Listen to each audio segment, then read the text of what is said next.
Oui, donc ce que je vais raconter aujourd'hui, ça s'est penché à Minority Report, le film de Tom Cruise, donc de 2002. Voilà. Donc la quadrature du net, je vous le montre. Voilà. Ils veulent prévoir les gens qui pourraient faire des bêtises, qui pourraient, comme Minority Report, exactement le même genre. Alors, la Cour européenne désavoue le système fiscal français. Jeudi dernier, la Cour de justice de l'Union européenne, la plus haute juridiction de l'Union européenne, a rendu un arrêt contre très attendu concernant les pratiques de fichage français dans les décisions très claires. La Cour estime que la manière dont le droit français permet de prendre les empreintes digitales et la photographie des personnes arrêtées est disproportionnée et contraire au droit de l'Union européenne. Alors que 2 jours avant nous dénoncions la prise de photos sauvages de la rue par les forces de l'ordre. Il s'agit d'une illégalité de plus dans l'édifice tentaculaire des fichiers de police. Il est urgent de le démanteler. Et Condribus, alors je vais vous le lire vite fait, mais c'est hyper pas clair. Alors, arrêt Condribus. Alors, donc, c'est un truc de 2026, 19 mars 2026, renvoi préjudiciel, protection des personnes physiques à l'égard du traitement des données à caractère personnel à des fins de lutte contre les infractions pénales. Directive Union européenne 2016-680, article 10, les traitements portant sur les catégories particulières des données caractère personnel, collecte de données biométriques, prise des empreintes digitales et de photographies personnelles à l'égard de laquelle il existe une ou plusieurs raisons plausibles de soupçonner qu'elle a commis ou tenté de commettre une infraction pénale. Nécessité absolue. Pouvoir d'appréciation, obligation de motivation, refus de la personne concernée de se soumettre à la collecte de ces données biométriques. Législation nationale permettant de poursuivre et de condamner une personne au titre d'une infraction pénale spécifique réprimant ce refus même à l'absurde poursuite ou de condamnation pour infraction pénale qui fondait la collecte envisagée de ces données. Je ne sais pas tout vous lire, il est trop long. C'est bien trop long, vous voyez, je vous montre vite fait le truc. Je vous montre vite fait. Voilà. Et si vous le voyez, c'est très long. C'est pas vous lire tout, sinon je m'en sors plus. Je m'en sors plus. Là, c'est pas une vidéo de 10 ou 10 minutes, je vais faire. C'est peut-être une vidéo d'une heure ou 3 heures, c'est très bien. Ça va tout lire. Donc ça irait, vous voyez, c'est trop long. C'est très très long. Je sais pas si vous voyez tout, mais bon. Les textes. S'il y avait un avocat, si je connaissais un avocat, peut-être qu'il pourrait m'expliquer. Ou voilà, mais si, voilà. Si je connaissais un avocat qui pourrait s'amuser à m'expliquer les trucs, parce que moi voilà. Alors tout commence en 2020 quand HW participe à une action d'extinction rébellion sur les Champs-Élysées à Paris. La manifestation n'est pas déclarée, il se fait arrêter sur ce fondement ainsi que pour rébellion. Comme cela est désormais très fréquent, le cadre de la police exige qu'il donne son code de téléphone et qu'il se prête à ce qu'on appelle la prise de signalétique afin d'alimenter les fichiers de police. Cette pratique prévue par l'article 55.1 du Code de procédure pénale vise à collecter des empreintes digitales et la photo de visage d'une personne infraction. Les empreintes sont ensuite conservées le fichier automatisé des empreintes digitales, FAED. La photo est atterrit sur le fichier traitement des antécédents judiciaires, TAJ. Le fichier TAJ constitue ensuite le fondement juridique très contestable pour identifier la personne par reconnaissance faciale. La police enregistre ces données afin de pouvoir les comparer à l'avenir dans d'autres enquêtes. Oui, donc il prévoit que donc bien de Minority Report. C'est n'importe quoi. N'importe quoi. Revenons en 2020. AW refuse cette prise de signalétique. Or, en France, dire non à une collecte de données constitue un délit. Peu importe les faits initiaux pour lesquels la personne a été arrêtée, aboutissent in fine à une condamnation ou non. Ce qu'on appelle un délit autonome, c'est pourquoi HW est inculpé. Relaxer de la participation à une manifestation non déclarée et du refus de donner ce code de téléphone, il reste uniquement poursuivi pour avoir refusé de donner sa signalétique. Je vous le montre. Voilà. trouve ça dingue que la police puisse rentrer dedans et aller jusqu'à où. Je me demande jusqu'à où ils peuvent aller. Ça, je trouve que la police va un peu trop loin pour moi, mais bon. J'aimerais bien avoir un avocat ou un juge qui m'explique et me fasse un peu plus d'explications du texte là-dessus. Voilà. Au cours de la procédure, son avocat décide de porter l'affaire devant la Cour de justice de l'Union européenne afin qu'elle analyse si ce système de fichage prévu par le droit français respecte les droits de la liberté protégés par la Charte des droits fondamentaux, notamment le droit à la vie privée. Cette Cour a répondu dans l'arrêt Contribus du 19 mars dernier que ce qui constitue une leçon cinglante pour la France. Donc la France est encore condamnée, tant mieux. Enfin, sur la police française, plus on la voit et plus elle me fait peur.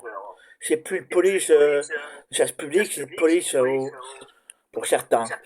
Si la police pouvait chercher les contrevenants et puis surtout les vrais racailles qui sont Pierre-Édouard Sterrin, Bernard Arnault, Bolloré, Lagardère, Dachau, et puis Marine Le Pen aussi pour les affaires papier, Sarkozy, et foutre en tôle. Voilà. Ça serait pas mal. Mais bon. Que soyez fort ou faible, la justice sera, voilà. Pour on dit. Pas de nécessité absolue.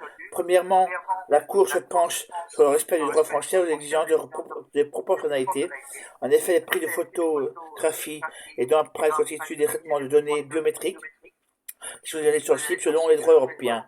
Ce type de traitement donc est interdit par principe. Ce n'est qu'en cas de nécessité absolue que tel traitement peut être mis en œuvre. Cette notion de nécessité absolue est très utile et protectrice car elle signifie que la collecte d'empreintes de photos ne peut être jamais systématique. En effet, il faut d'abord connaître une finalité du traitement, c'est-à-dire ses objectifs, en l'occurrence la recherche des auteurs d'une infraction soit suffisamment précise. Ensuite, les données collectées doivent être strictement utiles et pertinentes pour atteindre cet objectif.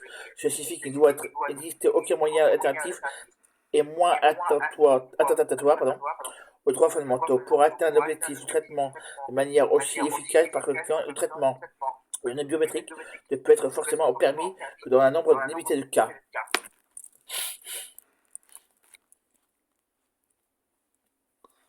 Voilà.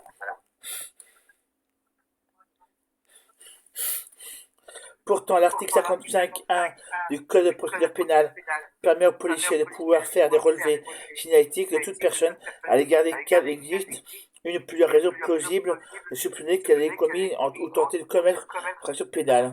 En effet, comme dans le cas de AW, une personne simplement mise en garde à vue même sur sera concernée par cette prise d'empreintes et de photos pour la cour de ce périmètre est très large et le seul fait qu'il existe à soupçon de permettre de pas remplir la condition de nécessité absolue.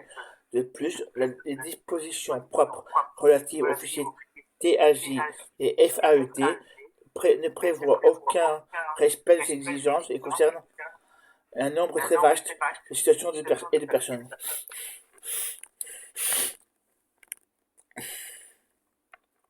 Je me demande jusqu'à où on peut aller avec ça. Ça fait un peu peur. Hein. J'espère que le secret médical est protégé dans le cas, mais j'ai un doute. C'est un gros doute. Le gouvernement français a essayé de se défendre en prétendant qu'il ne s'agit pas d'une obligation, mais d'une simple faculté pour les policiers qui disposent d'une marge de manœuvre pour apprécier ou non la prise de signalétique. La Cour balaye cet argument et de façon très intéressante invite la Cour d'appel qui rejurera de cette affaire à examiner la mise en œuvre effective du droit, c'est-à-dire la pratique au-delà de la lettre du texte. L'analyse de la Cour amène donc à conclure que le cadre français des prises d'empreintes et de photos est contraire au droit de l'Union européenne, car il ne permet pas de respecter les exigences de nécessité absolue.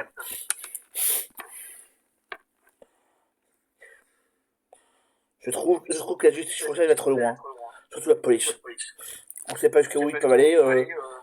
Triangle rouge, je suppose, à force. Mauvaise période de franche. Une exigence législative absente du droit français. Deuxièmement, la Cour de justice de l'Union européenne se penche sur la manière dont le droit français impose ou non aux policiers de justifier leur choix de collecter leur empreinte à la photographie. Elle exige qu'une explication claire soit fournie à la personne concernée, même de façon succincte, pour notamment lui permettre d'exercer son droit au recours. Elle ajoute que ce n'est pas parce qu'un juge peut ensuite se prononcer sur l'égalité de la collecte que cela exonère la police de toute explication auprès de la personne. Enfin, puisque la prise de génétique ne doit pas être systématique mais limitée à un petit nombre, le cas absolument nécessaire, elle estime que demander aux policiers de motiver leur décision ne constitue pas une charge déraisonnable. En utilisant cette formule, la Cour répond en réalité au gouvernement français qui avait tenté de se défendre en arguant que se conformer à cette exigence représenterait un travail trop important pour les policiers. Voilà. À nouveau, le droit français impose aucune obligation de justification pour collecter des données biométriques. D'accord, bon, on peut vous ficher en 30 secondes, c'est parfait, c'est génial. Le droit de manifester, le droit syndical, le droit politique, le droit médical, bon bah on oublie l'impression, l'histoire. J'aimerais bien comme ça fout vraiment les jetons cette histoire.